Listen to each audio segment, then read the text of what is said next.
Live, everybody. How are all of you doing? Thank you for joining us on the show today. We have a big show. The Fed is going to be making an announcement at the end of the show today, so be sure to stay tuned for that. If you're watching this on the replay and that's all you care about, just go down to the description. There's all the times and you just click on it.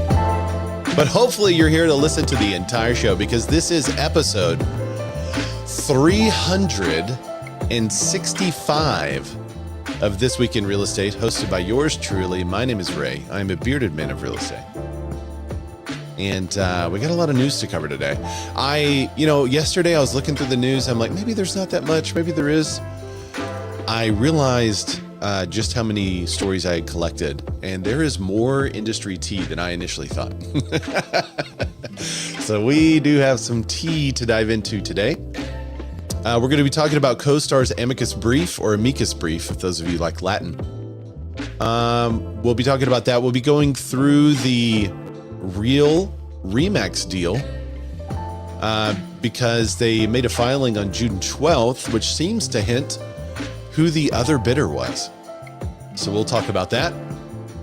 We'll also go into the economy, the pending home sales, what's happening with mortgage rates, and what will the typical home cost a millennial by the time they're retirement age? The typical house. What will it be? If you're joining us live on YouTube, you could comment and I could display your comment and talk about you, just like Elizabeth Nightingale-Z8M said. She said, I think the Fed should come on this show and make an announcement. Yeah, right?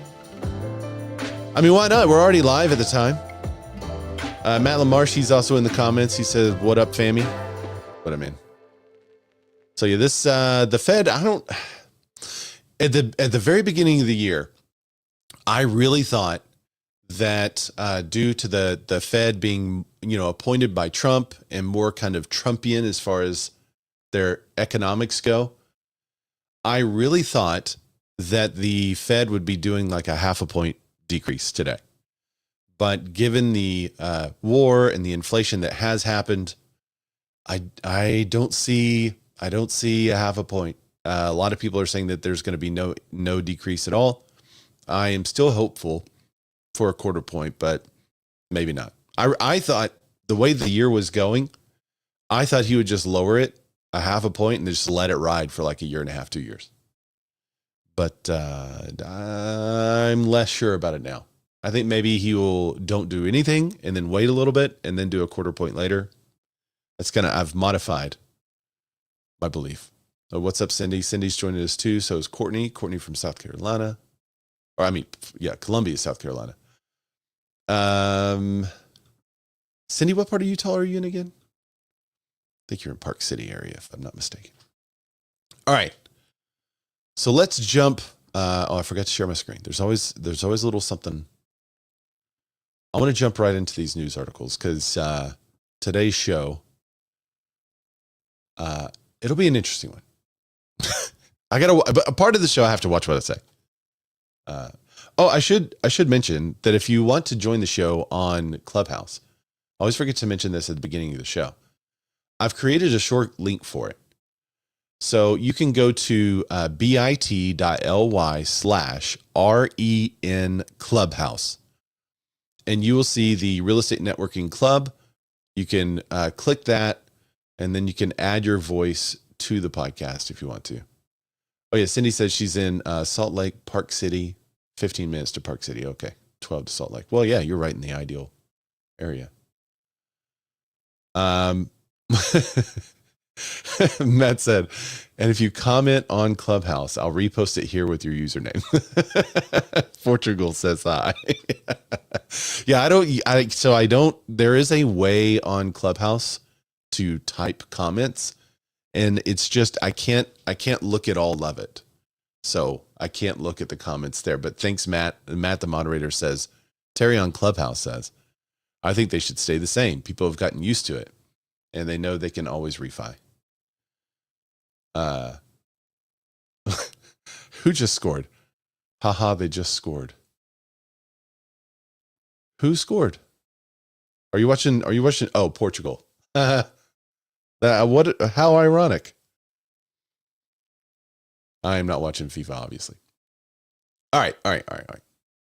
Let's let me put a little tune on, and let's get into these articles.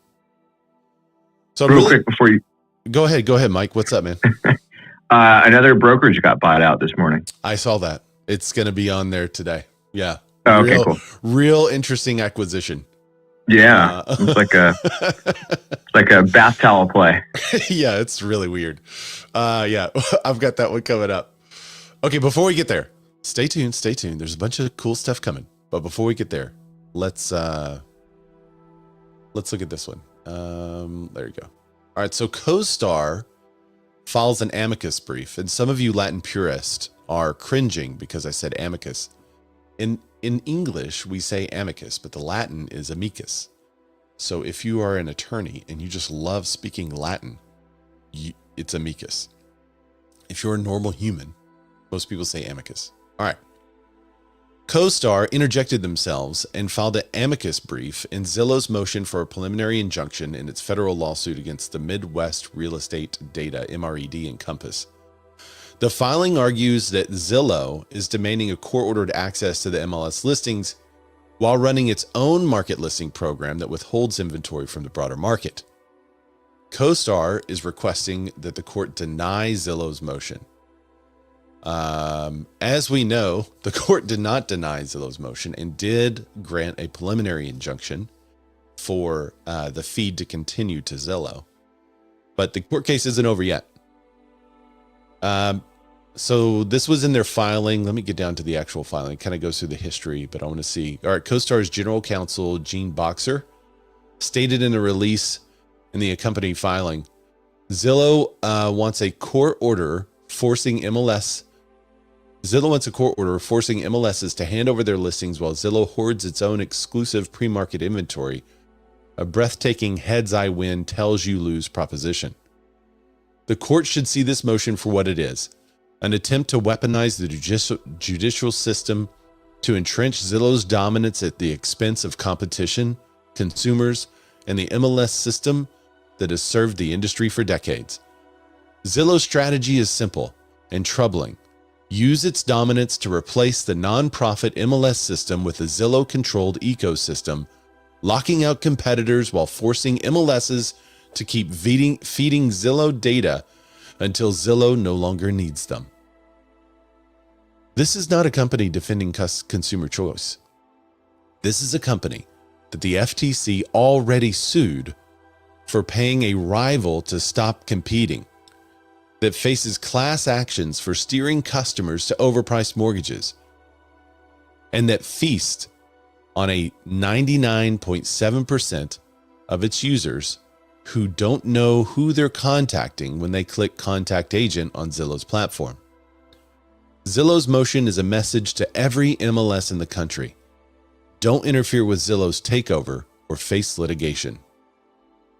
CoStar filed this amicus brief because the court deserves the full picture, and the full picture reveals that Zillow's claims of concern for consumers and competition are a smokescreen for its own anti-competitive ambitions.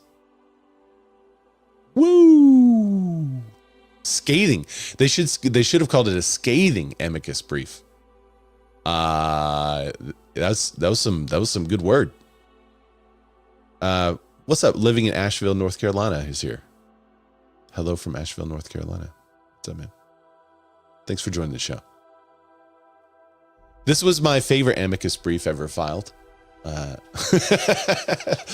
know, in the realm of amicus briefs that have been filed since the show started 8 years ago, this is probably my favorite because it almost says, honestly, it's way better than I could have put it, but it says in short order what we've been talking about, where Zillow wants they want it both ways.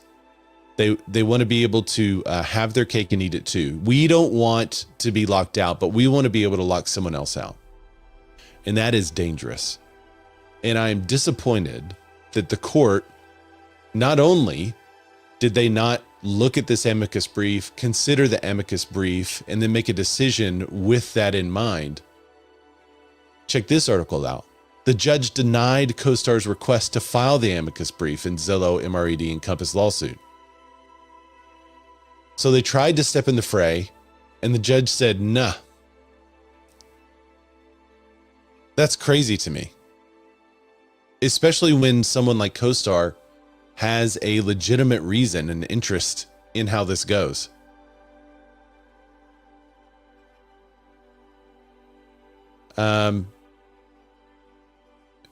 CoStar's counsel said, we sought to call attention to Zillow's obvious hypocrisy. Zillow is asking the court to guarantee its access to the MLS listing while simultaneously creating its own pre-market listing channel and seeking to restrict others. That contradiction matters to the entire residential real estate industry, and Zillow cannot claim to be defending openness and transparency while building a system that advantages Zillow, withholds inventory from competing platforms, and undermines its very principle that it invokes in the court. This is what I've been saying for weeks, maybe months now. How can you say we want all listings to be available for our buyers and then restrict listings off of your website for buyers?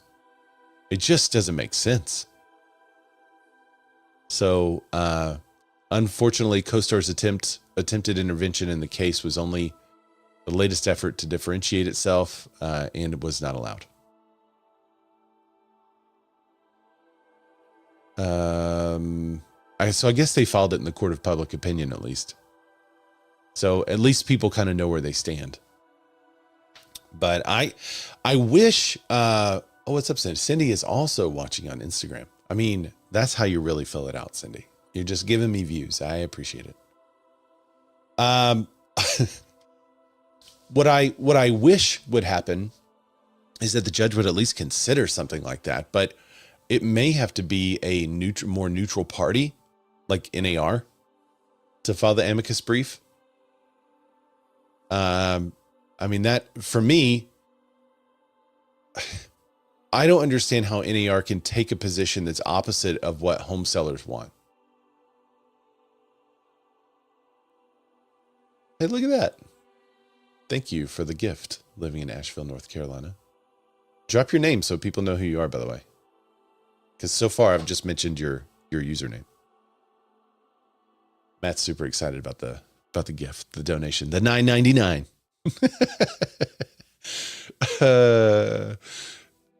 So funny. It means you can start to pay me now. Pay you for your moderation efforts. 50 cents a comment. Hey, bro, I'm happy to give you a percentage of the profit, but I have unfortunate news. Much like we're a in the red. I know we're in the red. That's right. Much like a Keller Williams office. Unfortunately, this month we were not profitable, so we cannot pay out.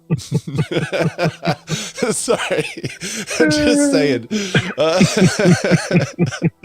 We all know how that works. Come on. Is that how it started? That's how we're in the red? Is that how it started? Yeah. That's brutal. Oh, that's Robert Hoke from our CH group. Oh, what's up, Robert? That's fun. Anyway, I'm real curious if NAR, if they're going to come out and file something in this case, because I feel like NAR touts property rights, and that is not buyer rights. That's property rights. The only time they kind of tout the buyer rights is with fair housing. And then they just reverse some recent decisions that say, hey, this hate speech stuff, it's got to be with an intent. It can't just be like, hey, you say something hateful. It's got to be with some kind of intent where you're showing like, hey, I have intent that I'm not going to sell houses to this or that group. So they're kind of NAR is taking a stance where they're kind of backing up from involvement, but at the same time, they're also pursuing litigation, meaning they're trying to interject themselves in litigation that's ongoing so that they can settle it before they are brought into it, I guess you could say. So I'm curious, where do they stand? Do they stand on the side of Compass and home sellers, or do they stand on the side of Zillow and home buyers? Which one is it? If it's home buyers, then they have to support Zillow's stance of, hey, you got to put as many listings as possible on here. But they also have to go against Zillow and say, Zillow, you can't restrict listings off of there.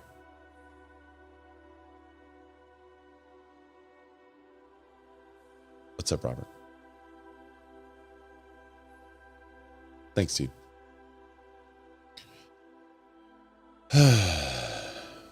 EXP's in the news. On this same debate, the EXP tech chief says that the off-MLS debate keeps leaving out the buyer.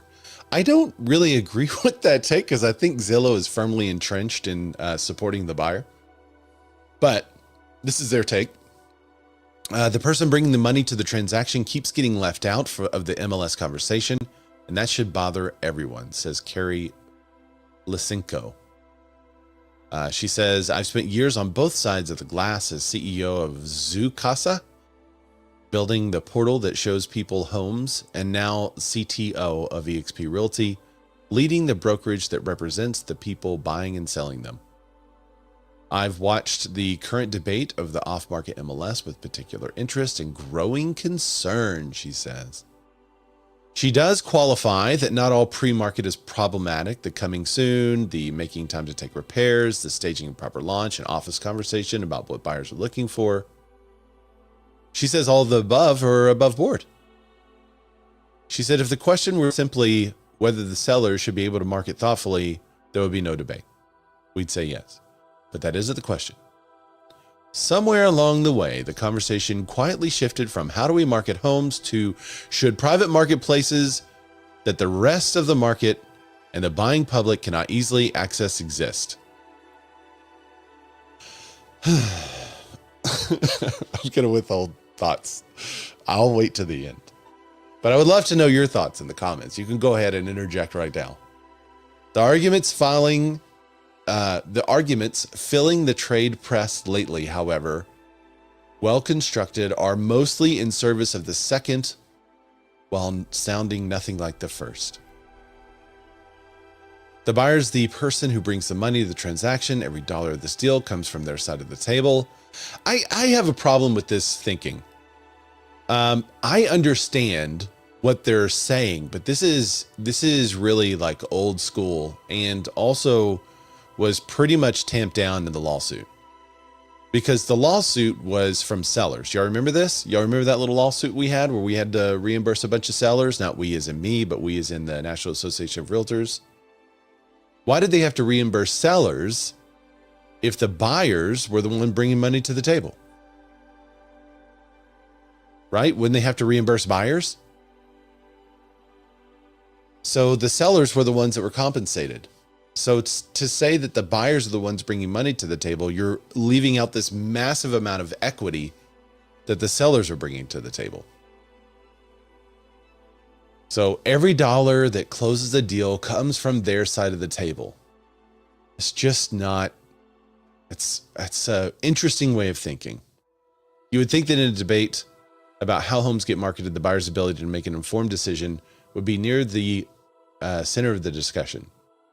Instead, it's almost entirely absent. Let me tell you why. It is not, if I'm selling a product, I want the buyer to have access to the product, right? So let's say I'm selling a widget. We'll call it the LaMarche widget. I'm selling a LaMarche widget, and I want everyone who wants to buy the LaMarche widget to have access. But what I don't want is for them to go buy the Temu version called the Scap widget. Right? I would love to prevent my LaMarche widget, which is much higher end. I mean, look at the Porsche. Obviously. And even though they could still get good service from the Scap widget, I don't want everyone to have access that would want to compare me to the Scap widget, because if I do that, I'm lowering my value. I'm lowering my price because you see these two widgets that are somewhat similar, but one is much cheaper than the other. So why wouldn't they buy the cheaper one every time? So what I'm going to do is withhold the LaMarche widget for a select group of people that can afford the LaMarche widget. And when I do that, I create some scarcity in the marketplace. Not only is it good for LaMarche, it's also good for SCAP. So as I'm trying to sell something, I am not as concerned as I'm trying to sell this with the buyer making a fully informed decision. I am concerned as I'm trying to sell something with me getting the most amount of money any way possible. And you could see that a restricted marketplace could offer that. It could. It could also not, but it could. And so I'd try it first. Now, if it was clearly comparable that somehow the LaMarche widget was way better, then maybe I would put it on the market, especially if I was going to sell it for, just under market value or something. But the automatic thought of I'm a seller and I want a buyer to make the most informed decision is wrong. That is not correct if you're a seller. That's only correct if you're a buyer. And she goes on to say, consider what a buyer actually needs to make a sound offer. Has the home been listed before? When? What prices? Why? Why does a buyer need that information? Was that information available years ago? No. Did people buy homes? Yeah. As a matter of fact, a lot of people make fun of boomers who say, like, you should go out and buy a house. Because at the time when those boomers went and bought a house, they didn't have to use 50% of their income to purchase it. So you're telling me currently that all of this information and data should help a buyer make a more informed decision and find a cheaper home, when historically the more data that is now available, the more people are paying for a house. Is it correlation without causation? Maybe. Has this home been listed before? When? At what prices? Was it withdrawn and relisted? Reset the clock? How long has it really been available? She says that this is what buyers need to make the largest purchase of their life. You know what's missing from this? Do you like the house? How does it fit your family? How's the lot, layout, and location? Do you like where the home's located? Oh, you do? How about the lot? Do you like how it's laid out? Okay. What about the inside of the home? Does the layout work for you and your family? Okay. Those are the three most important considerations that we take our clients through: location, lot, and layout. Why? Because those are the three most expensive things to change. If you want to move a house, it's difficult and expensive. It can be done, but it's difficult and expensive.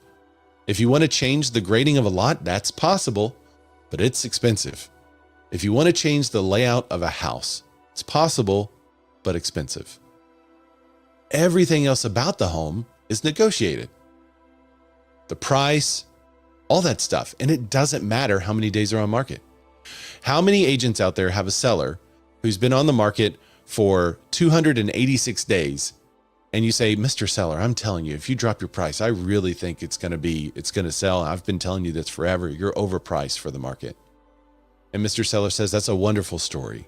We can't do that and make the move we want to make. And then what happens? We all know what happens. The very next day, they get an offer for 286.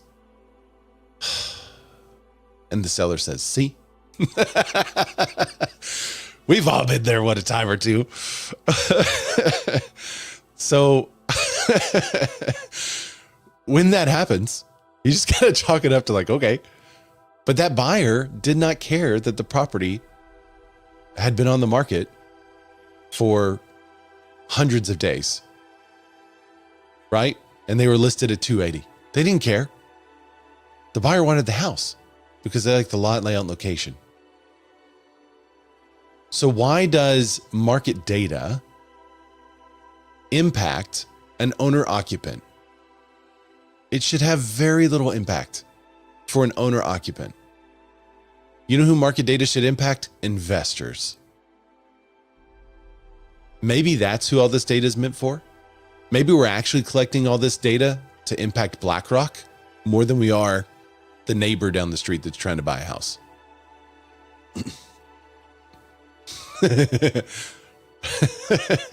Robert Hoke says cash close in 2 weeks. Yeah, that's exactly what happens. Exactly what happens.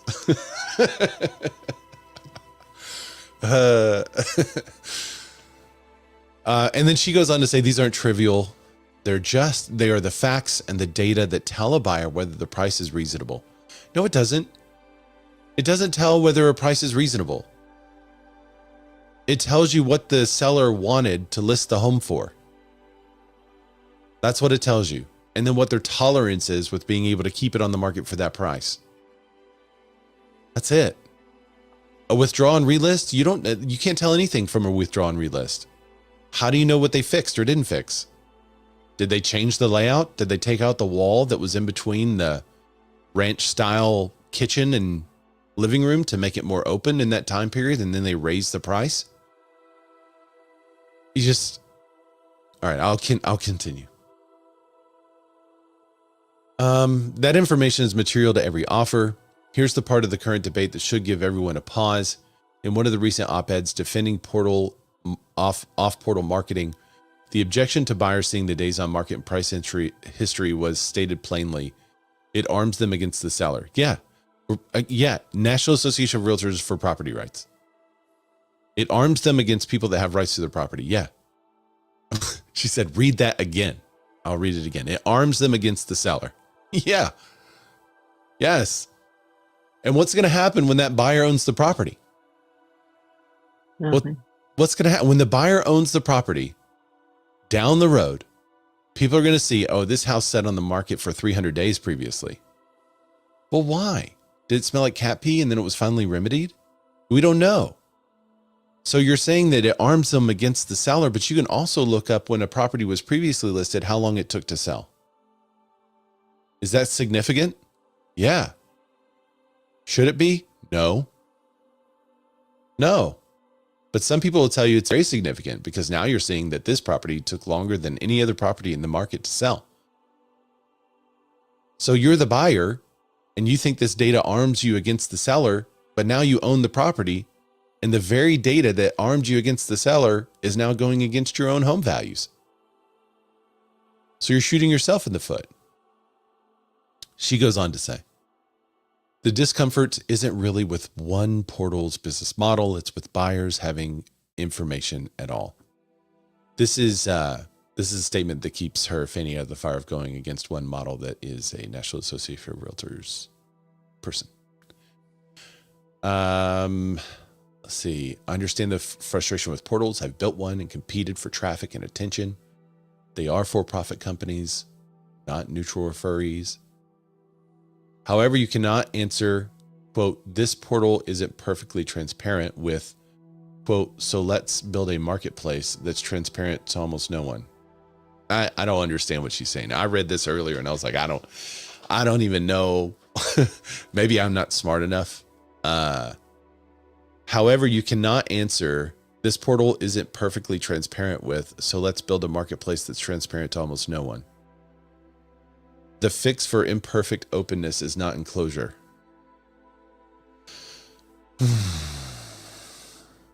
That's my real concern with private brokerage owned, listing inventory marketed and sometimes transacted inside a single company's walls.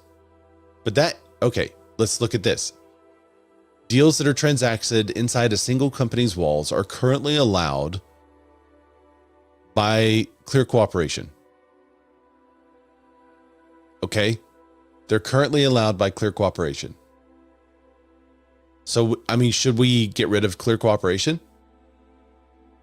When a home can be sold to a curated audience before the broader market ever sees it, several things happen at once. The buyers outside the network never get a fair shot.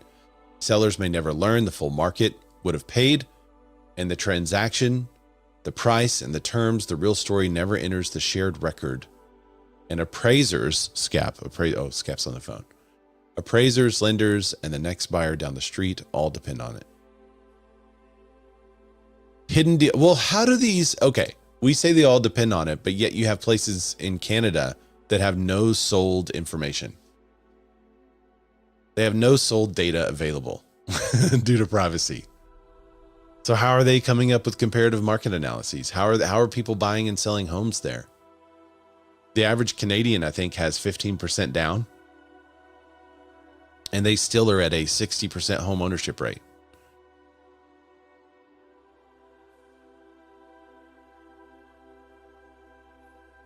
So maybe the story we're telling ourselves is not reality. She says hidden deals don't just disadvantage one buyer, they quietly degrade the data and the entire market uses to know what anything is worth. A marketplace works because both sides can see clearly enough to meet a fair price. Tilt the information badly towards one side, it stops being a marketplace, it becomes closer to a private club with public relations budget.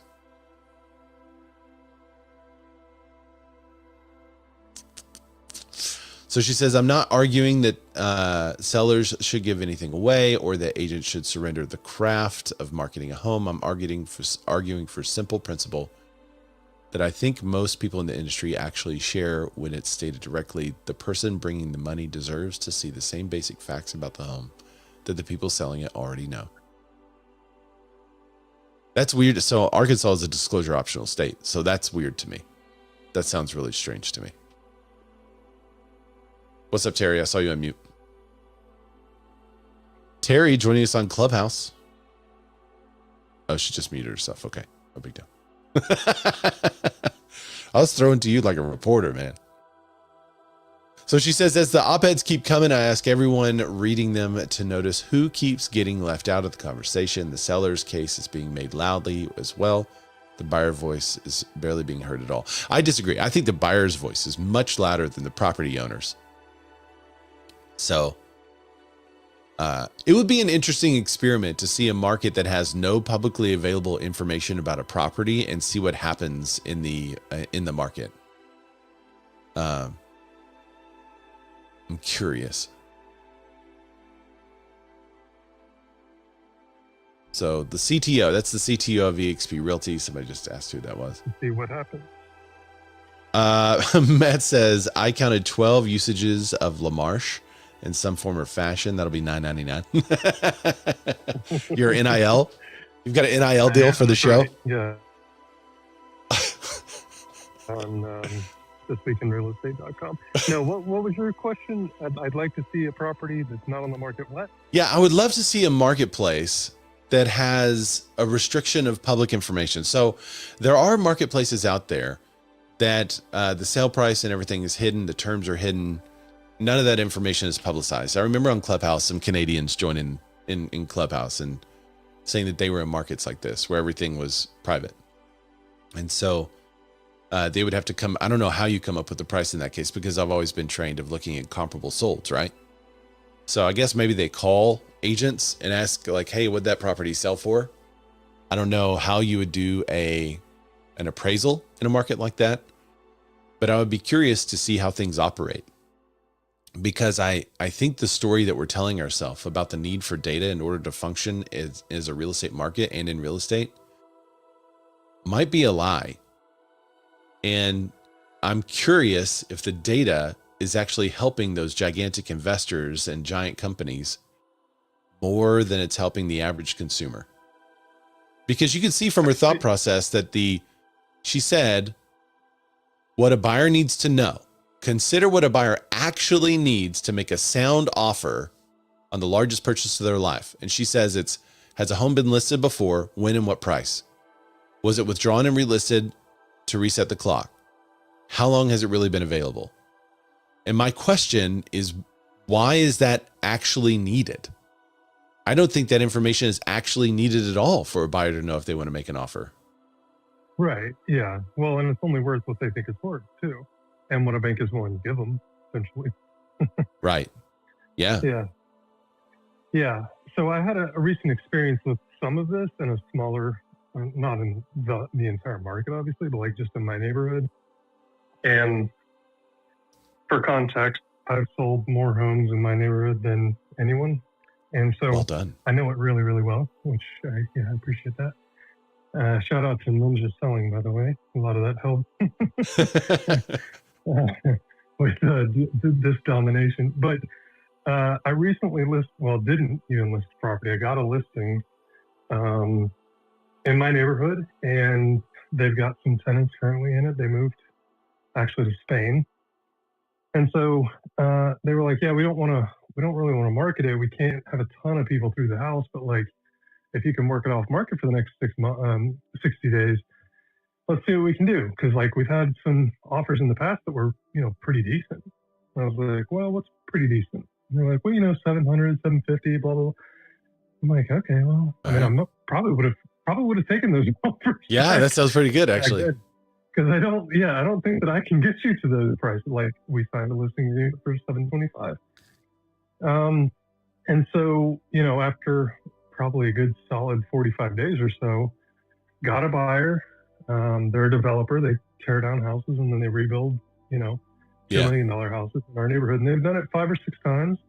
Well aware of the neighborhood, well aware of what things are worth.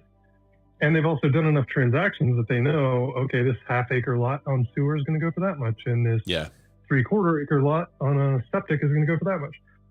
And I told them, I was like, look, we're going to sign for $725, but like, I think I might be able to get you to $750. We're in a contract for $790. Wow. And obviously, it's gone the other way as well. There's been, I think it's worth $5, and it sold, for $450. But I do think there is something like, this is private property we are talking about. Now, obviously, it's viewable from the public, but I think there's something to be said. And especially if we start to get rid of some of this property tax, I think a lot more people are going to push for this. Like, it doesn't matter what the market thinks my house is worth. It only matters what the one buyer. What the one buyer. When I throw the for sale sign goes up in the yard. So I kind of like this idea. Now, I know Scap hates it because he and I were talking about this. No, Scap actually should love it. And let me tell you why Scap should love it. He should, but he doesn't. Because the last time we were playing golf, he's like, how many Compass agents I've had to call because of exclusive land? And I'm like, but let me tell you though, ball, bro. You know who can't call the Compass agent? The desktop appraisal. That's right. So Scap, I think, should love it because it becomes a very much skilled base economy for appraisers, where right now, anyone can appraise a property. Right. What is this desktop appraisal bullshit? Oh man, it happens all the time. I just got one yesterday on a property. Let me tell you though, Scap, I said like 2 weeks ago that we were fighting an appraiser because the guy was just wrong. And I wrote up a dispute. We got the Tidewater. I wrote up the dispute. He essentially ignored it. And then I went through his appraisal with a fine-tooth comb and pointed out everything that was incorrect, even places where he just got contract terms correct, or he had misspellings or incorrect dates, like he had a year wrong. And I just pointed all of that stuff out. I mean, he probably read my response because we were asking for a ROV, and then I'll call it a ROV. Anyway, he probably read that and was just like, this guy, because I pointed out everything. Now I was very kind. And, I even said at the top of the email, I understand how difficult it is to appraise some properties. And that's why I'm going to provide you with a bunch of extra data. And we actually got it thrown out, and they went with our valuation, which I was like, yes. Yeah, but I don't mind that. I don't mind that at all. If I do a report and somebody comes back to me and says, well, I think it's this, and whatever they want to say, I'm going to take all that into consideration. Yeah. I'm going to look at it all and go, look, there's been times that I've totally screwed up, and I'm like, oh, damn, okay, got to fix this. Okay, changes my value. You got to be receptive of it and everything. But he was not receptive. He was not receptive at all. As a matter of fact, because he was a VA appraiser. Some of those guys are very hard headed. Complete jerk about it. But anyway, I think on the public information side of things, Scap, I would see that you might be very receptive to this, because it totally it makes it almost impossible for AI to take over the appraisal business. And even different parts of the appraisal business where they're like, well, AI is going to be able to tell us how these homes are laid out and all that stuff. That pretty much goes out the window, because if you can't tell the basic thing, which is the sale price, then AI is going to be gone. Here's what's going to happen with AI. AI is going to continue doing what it's going to do, what agents do, and what all public records do. Give out bad information like Zillow, combining basement areas and everything else, which is going to conclude a bad value and terrible data. going out, because that's just what these algorithms do.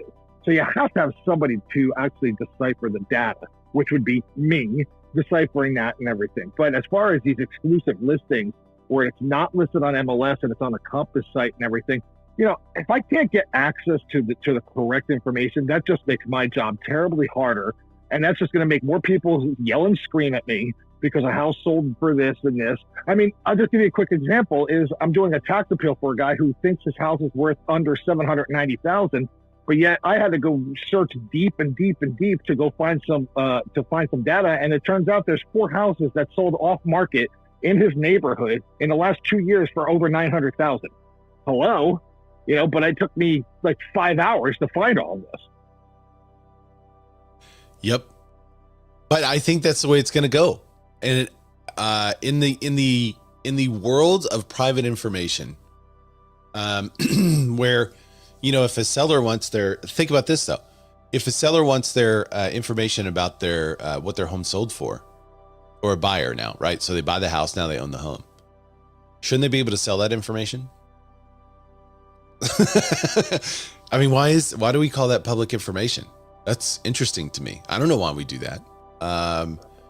So I think in the event that Zillow wins this court case with Compass, and they're allowed to restrict, but Compass is not allowed to restrict, I see Compass and big companies starting to fight for privacy, for property rights.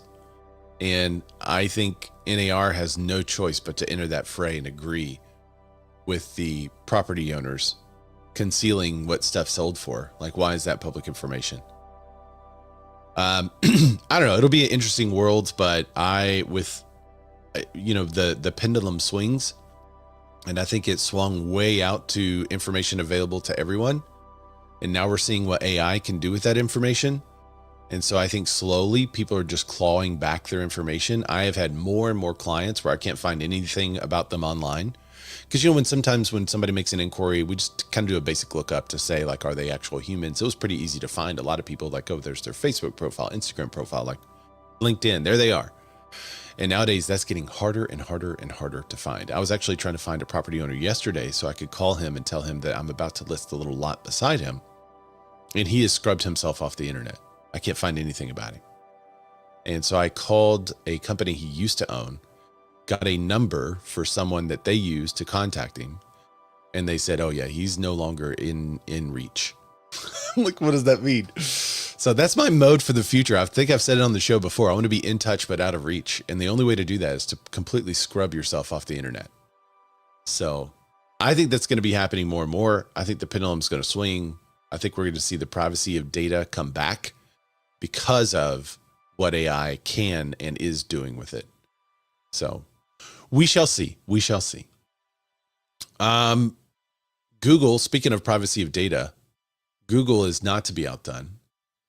They are trying to get the listings on the internet. We hit on this story a little bit, but we really didn't kind of finish the information. So Google's nationwide listing rollout means for your listings. Google's is rolling out local service ads with home listings to all 50 states. The program has been in the works since December of 2025 and is going nationwide this week. Back in March, eXp was already moving this direction, launching a non-exclusive listing syndication across Realtor, Homes, and Come Home. This is the via the Google search. Here's what's actually happening, what it means for your listings. What the listing ads look like: Google fields over 3 billion searches a day in the US. When a buyer searches for a home on Google Mobile, they're now seeing full property details surface directly in the search results. The information is right in the ad unit.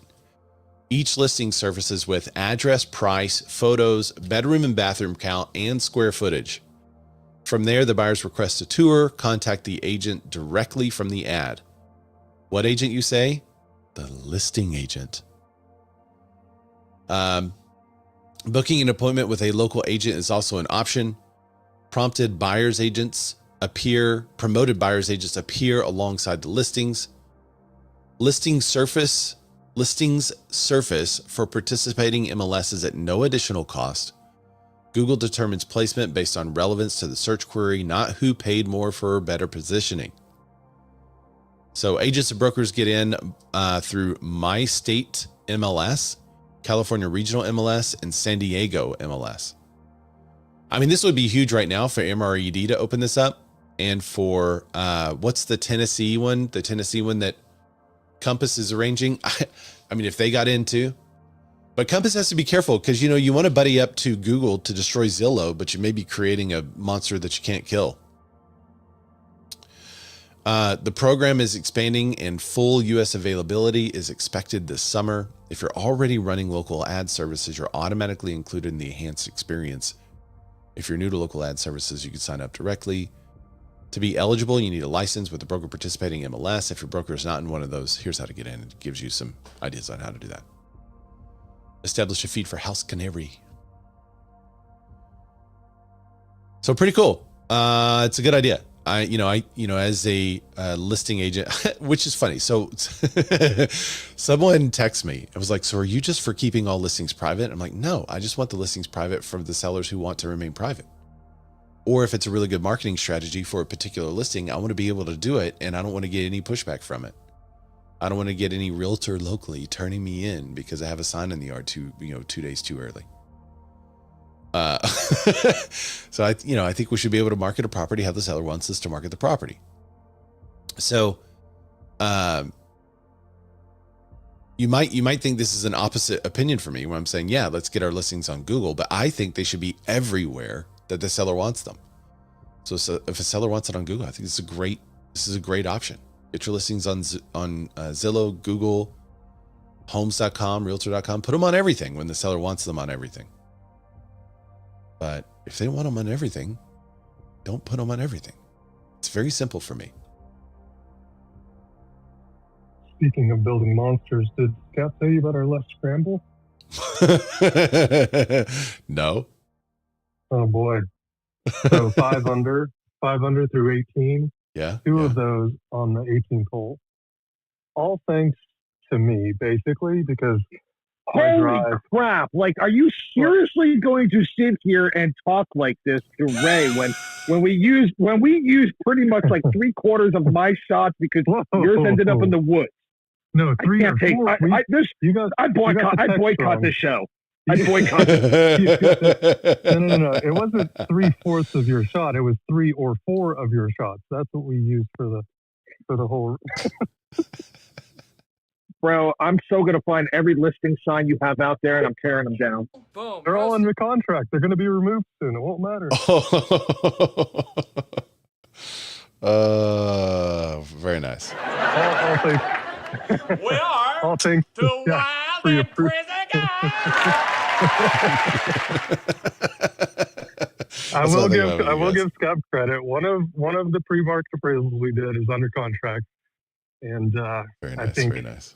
I think as a result of his pre-market appraisal, we were spot on. So we do appreciate you every once in a while. Every once in a while. That was a monster. It was a 3-wood from like 240 to like put us 10 feet from the pin. I mean, it was one of the best shots of my life, Ray. Honest to God.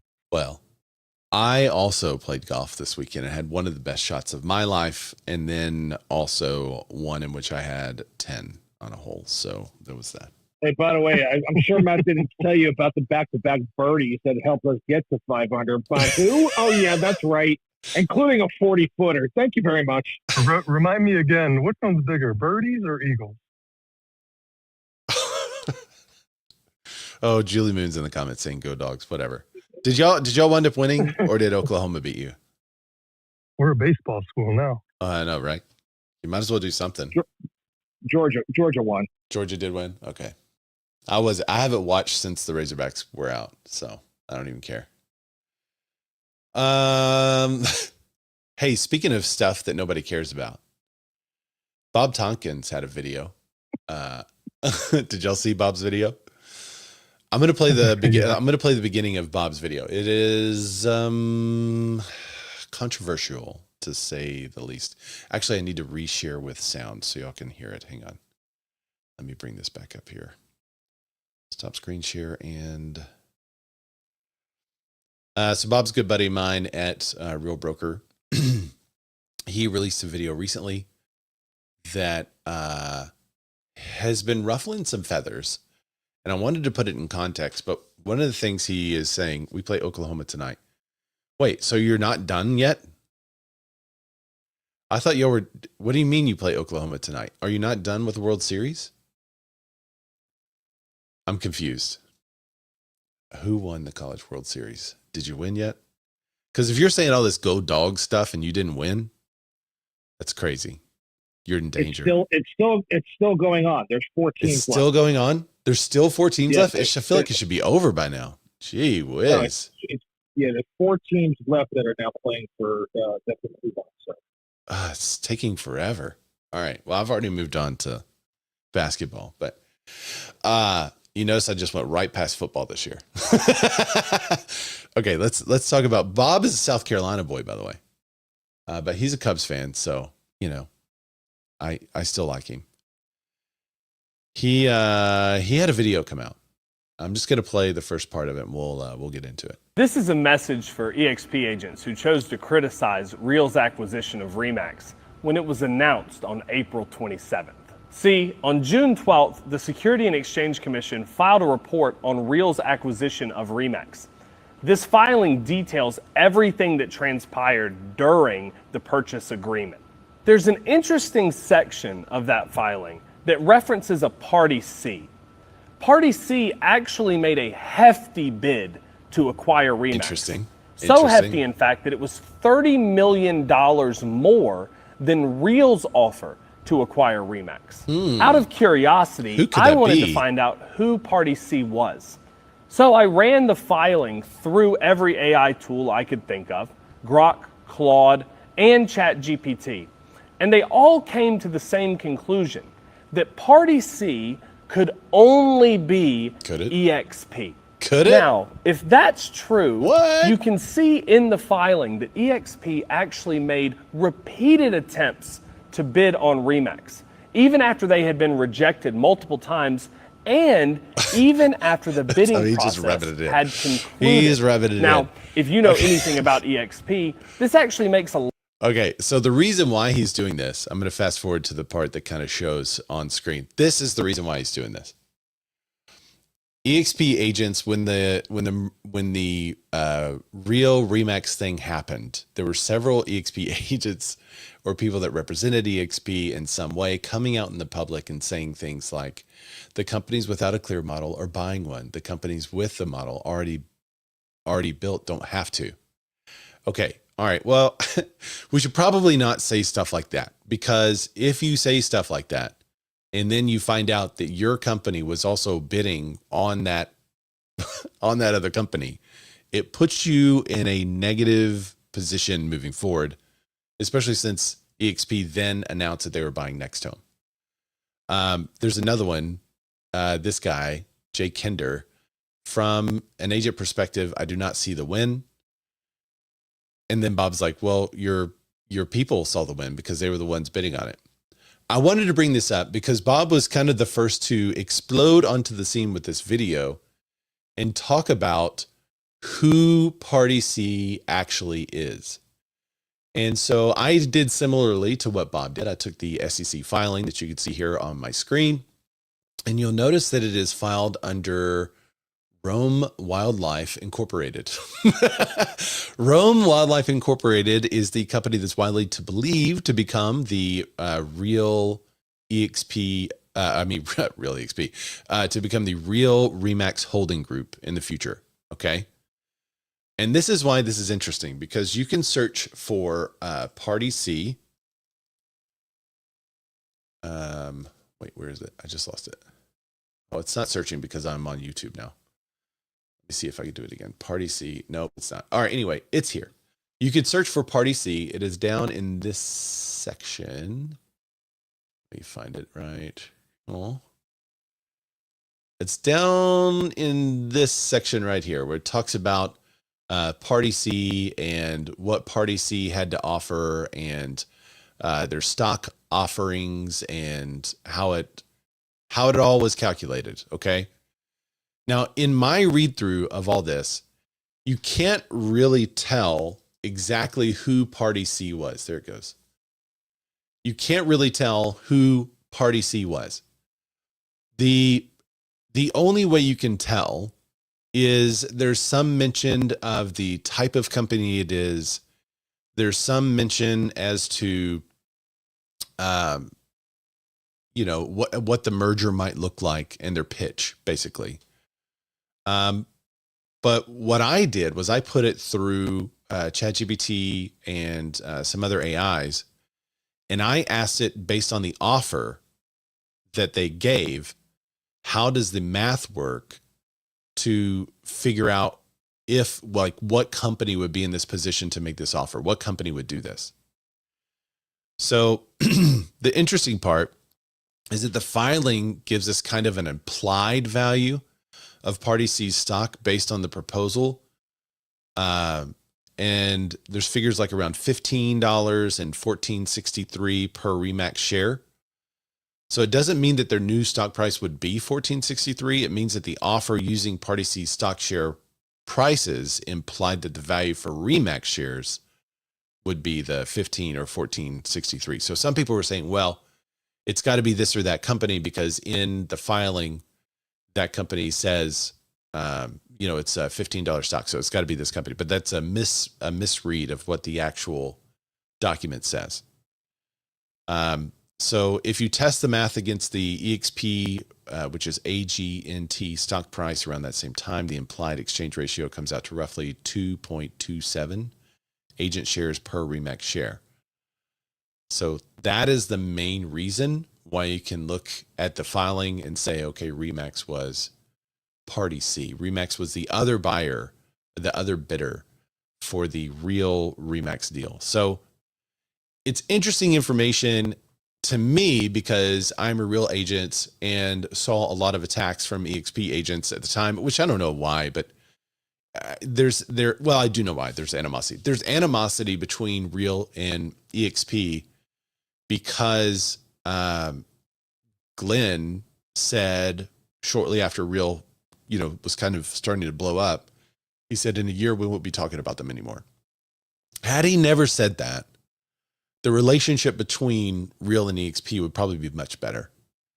But when he said that, all the Real agents I know were like, fine. Not only will you be talking about us, but we want to take you down now.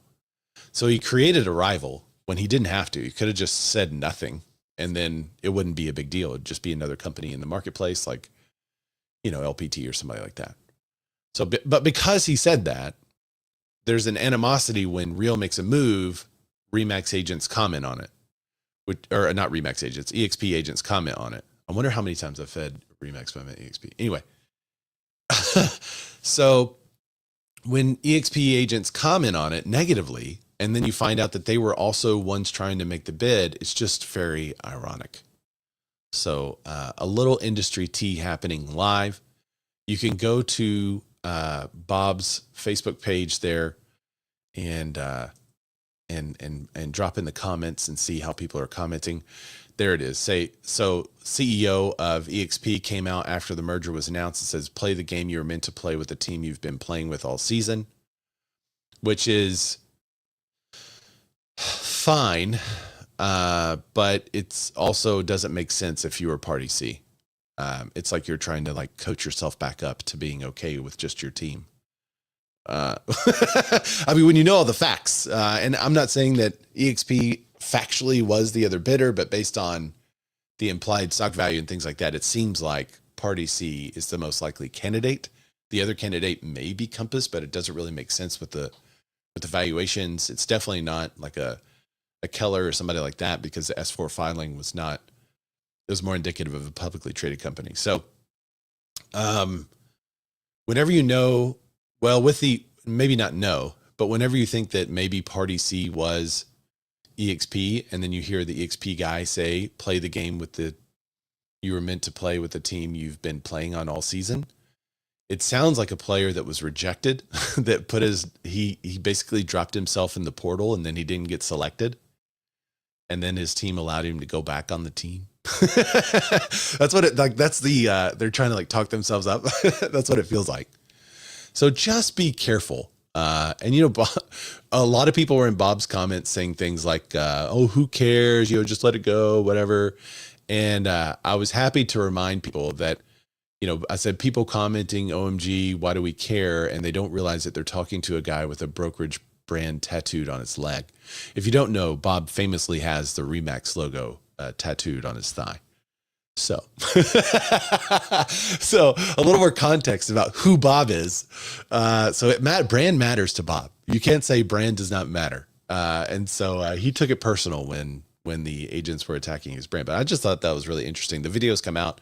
A lot of people have sent it to me, and I said, yeah, I'll talk about it. But I did want to mention that it has not been proven that EXP is Party C, but the AIs do say that the most likely other candidate was EXP. And if you reverse engineer some math around the stock valuation, it does appear like that is the most likely candidate for Party C.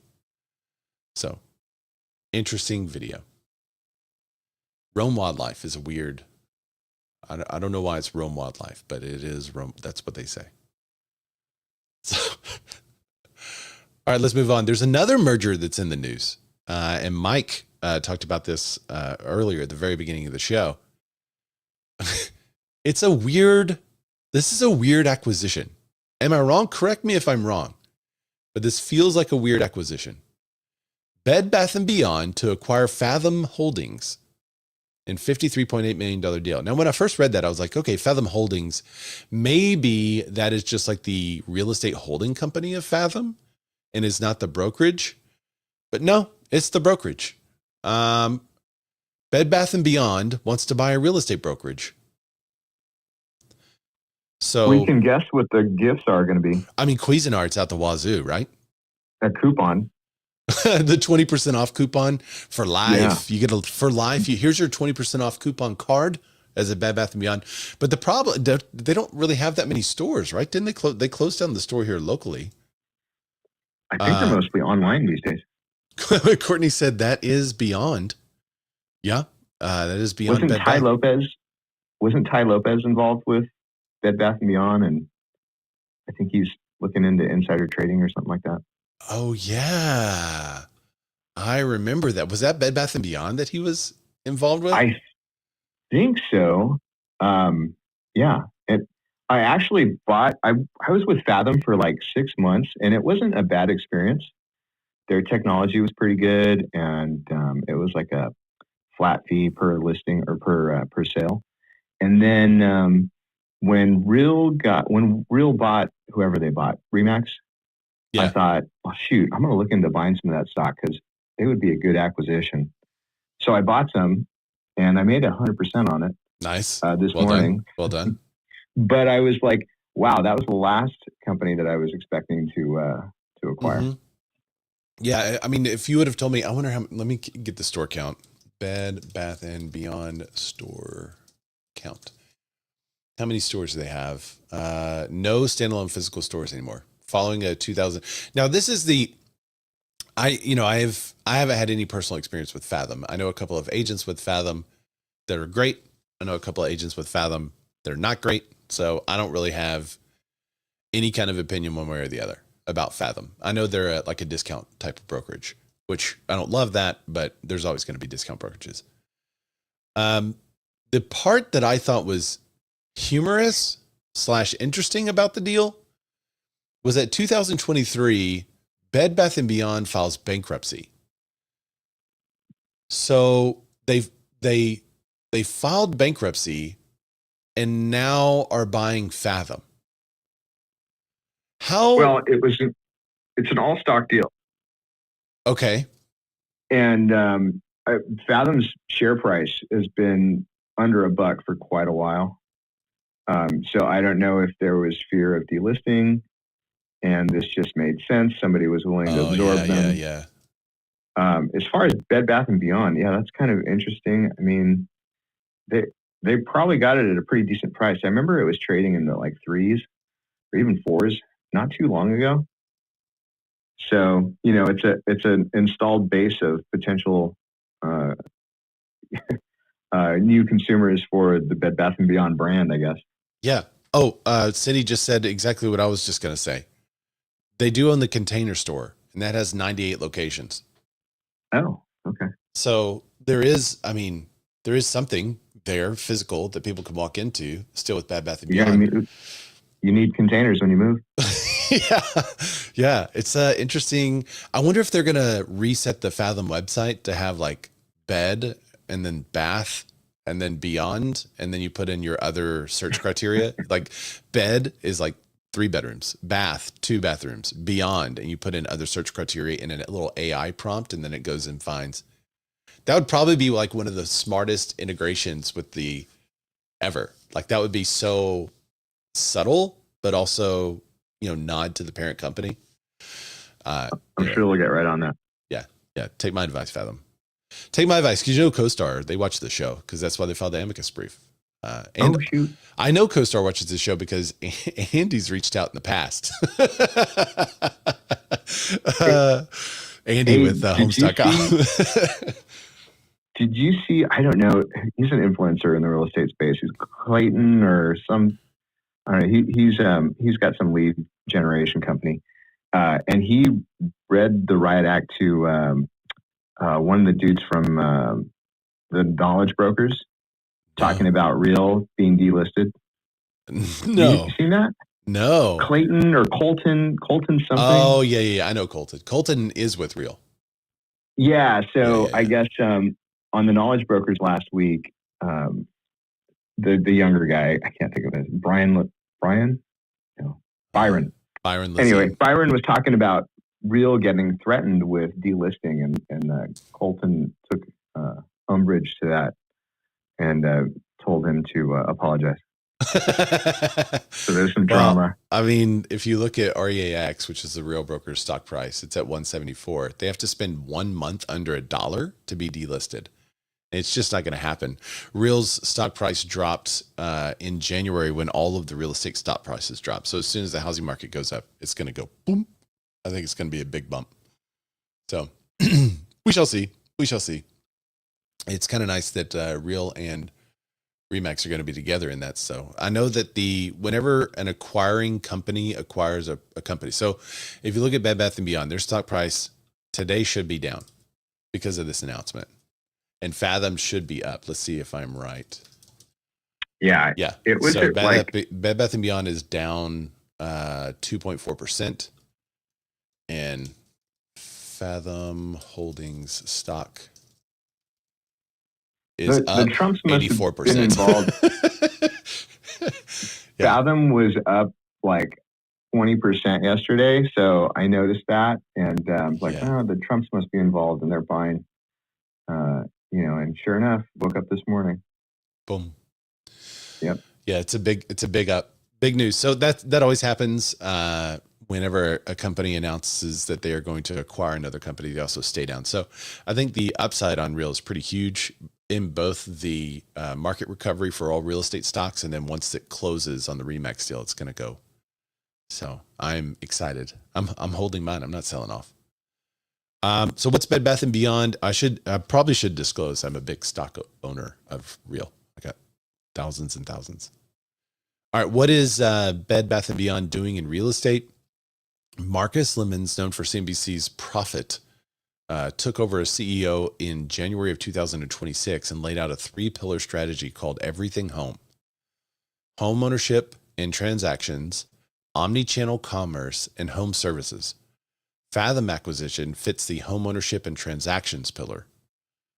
Lemons described the rationale in an announcement. Home ownership remains fragmented. People buy homes from one company, finance through them and another, and furnish them through a third, and renovate them with someone else. So they want to be end-to-end home purchase, finance, probably title, furnish, and reno, all with one company. It's an interesting move. They mentioned Real and ReMax in there too, but it's just that's an interesting acquisition that I did not see coming. Had you told me, if anyone, I mean, I have to go look at the predictions. I don't think anyone said it, but if anyone had predicted that a company like Bed Bath & Beyond, some retail company, would buy a real estate company, that would be a huge win. Like, I mean, that's it. Elizabeth Nightingale says, I can't really fathom this. Let's see. The purchase price. The deal is all stock transaction. Yes, Cindy is sharing some of the deal details. 53.38 million from Fathom shareholders will receive 0.2236 shares of Bed Bath & Beyond. So interesting pitch. I have a couple of articles. I've got a little bit more industry tea, but I mean, this you guys already knew. NAR CEO admits there's opposition within. History says that's a strength. Ironically, I don't think she's talking about me. I don't think because when I went to the Chicago headquarters and visited with the NAR people, it sounded like they were all on my team. They were all agreeing with me. And which I said famously when I came back from that, it's very hard to criticize an organization whenever you criticize them to their face and they say, we agree with you. I'm like, well, okay. And then they tell me the difficulties of what they're having to change it. So I think outsiders might see this as the harsh critics of NAR is what she's talking about. I don't think that's what she's talking about. I think she's talking about the people within who are resisting change. And I think she is and has buddied up with some of those people so that she could try to see it from their perspective to get some of the bigger moving pieces that all of the critics, quote unquote, who actually care about NAR want done. And I think it's a strategy. This is a very light on facts article that is more about, surrounding yourselves with rivals. There's a historian, Doris Kern, Goodwin's study of Abraham Lincoln's cabinet team. That's more what the article's about. But in short, I think the people that she's surrounding herself with that are kind of anti the motion that she's trying to push, she's trying to get on their good side and kind of bring them along and help them see, because it was not a friction when I went there. It was very much so, yes, we agree. Yes, we're trying to make that change.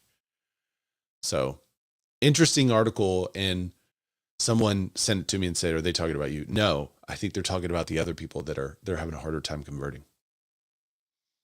So Inman has always been a pretty good source for us for real estate news. I don't love this. I've got a couple of friends and acquaintances on this advisory council, so I'm going to reach out to them and kind of see more information. But Inman taps Zillow, Compass, HomeServices execs for new advisory council. The 16-member founding council will convene for the first time at Inman Connect. The Inman Advisory Council comes as the company remakes itself from a real estate news publisher to a broader media membership and community platform. An effort CEO Bob Bonn has dubbed Inman 2.0. To me, I feel like this leaves a huge space for broke agent media to fill, and similar news journalism editorial. I'm not a journalist.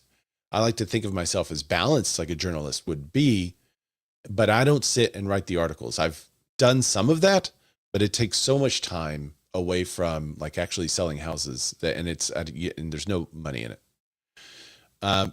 But outfits like Broke Agent Media that do have journalists that work for them and writers, I think this is going to leave a huge hole that they can fill, because if you have an advisory council full of all these people that you're supposed to have honest articles that may put them in a bad light, are you going to do that?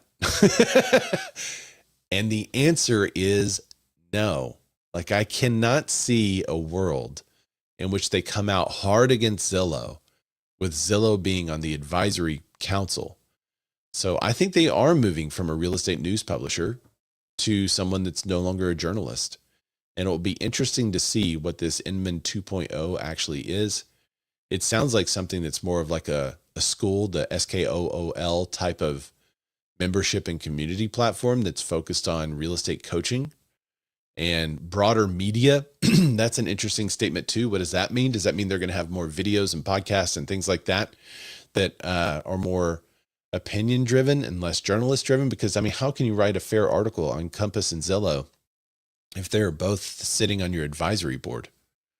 I mean, it's well known that most of these 16 are sponsors, right? I mean, you see their ads all over the place in their quote unquote opinion pieces, editorials. I mean, they're sponsored. So I'm a little worried about the Inman product, and I'm curious why they're going to change instead of just doing an add-on. Because you could have an Inman journal, and then you could also have an Inman media. An IJ and IM. You could do a real cool logo with each one of those, and people know the difference when they're on the Inman journal. It's this color. When you're on the Inman media, it's purple. I say purple because all their opinion pieces right now are colored purple.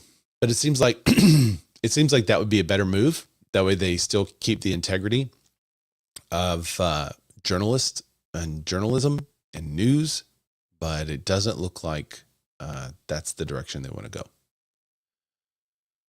So, and nothing more efficient than a 16-member committee. I mean, who doesn't love a committee meeting with 16 members and some of them being multi-billion-dollar industries that are supposedly have no more vote than a person with a small company in California? I mean, come on. All right, here's the econ stuff. Record home prices and high mortgage rates are pushing pending sales down for the fourth straight week. The U.S. median U.S. home price hit a record of $400,894 during the 4 weeks ending June 7th. That's up 1.5% year over year. That marks the first time since typical American existing home sold for over $400,000. Monthly payments are historically high. Housing costs, would-be home buyers are still on the sidelines. Let me see. Do they mention the Iran war? Usually, yep, there it is. Iran war. Now that the Iran war is supposedly over, they will find some other reason. They say inflation with the possibility of a Fed hike, among other ups and downs. Don't say it. I know it's out. Don't say it. The mortgage rates are now falling, but demand is still weaker. So a mixed week for mortgage rates resulted in less demand from both current homeowners and potential buyers. Total mortgage application volume fell 3.8%. Applications to refi dropped 5% and were 17% higher than the same week a year ago. Applications to purchase fell 3% and were 3% higher than the same week a year ago. Former red hot sellers market, like Atlanta, now lead the nation in canceled home sales. You guys got to stop canceling your home sales. Oh wow, look at that! It mentioned SCAP missing on appraisals. I mean, it's those agents out there like Matt LaMarche that are listing them so high to try and make some money that they got to take them off after a while. Yeah. That's right. It's all LaMarche's fault. Nationwide, 13.6 of the home buying deals made in May fell through. That has held steady for the last 4 months. 4 of the 10 metros where contract cancellations were most common were Texas, and 3 were in Florida. Deals are least likely to fall apart in San Francisco, where the local market's hot, and other sellers markets. So there you go. Contract cancellations hold steady. Our cancellations have been a little bit higher than this. So for a mixed bag of reasons, but it's usually because the buyer is expecting a certain condition and the seller can't get it there. Housing's a turning point. Buyers show another sign of re-emerging. Contract signings rose 4% last month. Let's see. And it says a late spring buyer rush. But y'all realize it's been saying late spring buyer rush since April, May of 2021. Y'all remember that? It was just kind of delayed that year. The COVID year, it took off right after March. I mean, March was a 1 month delay, and then April, May, June, it was boom, boom, boom, boom. But in 2021, they talked about the late spring and how things were moving later into the year. And it has not changed since then. So the National Association of Realtors Pending Home Sales Index showed contract signings rose 3.8%. How much will the typical home cost? Millennials, when they hit retirement. Are you ready for this? $1 million. That's right. The image shows roads paved with gold. The median home price will likely hit $1 million in the year 2050 when millennial generation is hitting the traditional age of retirement. Essentially, about 25 years on the national median home price will be $1 million. Lawrence Yoon, chief economist at the National Association of Realtors, said in a conference in Washington, D.C. It may be hard to envision that, but back in 1990, the national median price was $90,000. Wow. You noted that even in San Francisco, considered an exorbitantly priced real estate market at the time, a median price of only $250,000 in 1990. Look at that, guys. Good thing we have all this real estate data out there. Just kidding. Okay, what's happening? Whoosh. Here it is. Hang on. I got to play the sounder, right? I mean, if we have it.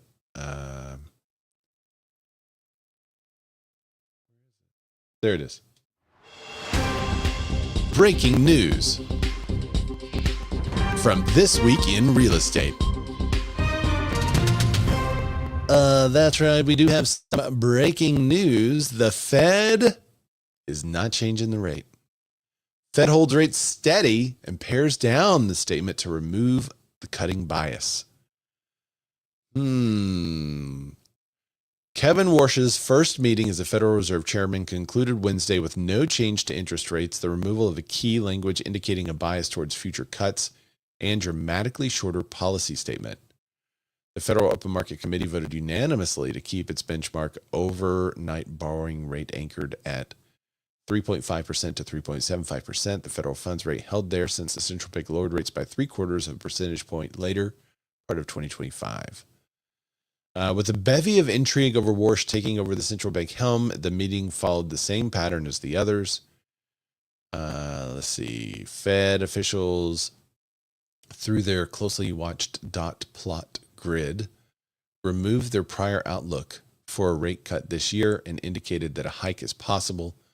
However, the projections were missing the participation of one member, with Fed watchers suspecting that Warsh would not be submitting his outlook. I wonder if the member was the guy that the governor that Trump put there that's always like, no, half point cut. He's been saying it since he got there. Now, this is interesting. Based on the responses, the median estimate for the Fed funds rate at the end of 2026 is now 3.8%, up from 3.4% prior projections from March, signaling the committee sees that at least one rate hike is necessary this year. Meeting participants were split on the path for rates this year, with 8 expecting no change, 1 seeing a cut, and 9 expecting at least one hike. Warsh has been a critic of the forecasting tool as well as other forward guidance out of the committee, including projections on unemployment, inflation, and gross domestic product. So I think that is interesting. His stance is that he doesn't like to project what's going to happen, which makes sense why he would remove the language. It says he removed the language of key language indicating a bias towards future cuts. That makes sense. If he doesn't like to project what they're going to do, then it makes sense that he would remove that language. Even if it's going to be true, it would make sense that he would remove the language. So there you have it. The rate is not cut. Trump's guy did not do it. Now, a bunch of people were like, oh, Trump's just putting this guy in because he's going to cut the rates. It's going to destroy the economy. If he does this, he can't cut the rates like this, blah, blah, blah, blah. And I am open to apologies. No, or at least corrections. I mean, come out and say, we were wrong about the guy. It looks like the people that said he was closer to the current policy were way more accurate than those that said he's just a guy that Trump put in there to cut rates. He did not. So That's where we are today. Oh, what's up, Amanda? I see you over on Instagram. They completely dissolved or under new organization. Okay, you were talking about Bed Bath & Beyond. Sorry, I missed that comment earlier. Can I click on... I can pin your comments over on Instagram, but I still can't display them. Sorry about that. All right, guys, that's all I've got. Let me know about the Fed rate. Do you think you should have dropped the rate? Do you think you should have increased the rate? What do you think is going to happen? What do you think should happen? That may be two different things. But I'd love to know your thoughts on that. How do you feel about the merger and acquisition of Bed Bath & Beyond and Fathom? That's a wild one, man. I did not expect it. And if you like Inman, let them know that you're a little worried about this change that they're proposing. But yeah, go drop it all in the comments. I look forward to hearing from you guys. Fathom and Beyond. Bed Bath & Beyond, Fathom and Beyond. I like it. Or is it Bed Bath & Fathom? An unfathomable Bed Bath because they're going to remodel it? There's some stuff. I think they could do some stuff. So, all right, we'll see you guys. What's up, Cubs fan, Doctor? Heck yeah, man. Get the dub. All right, bye, everybody. Thank you for joining the show. Thanks, Clubhouse.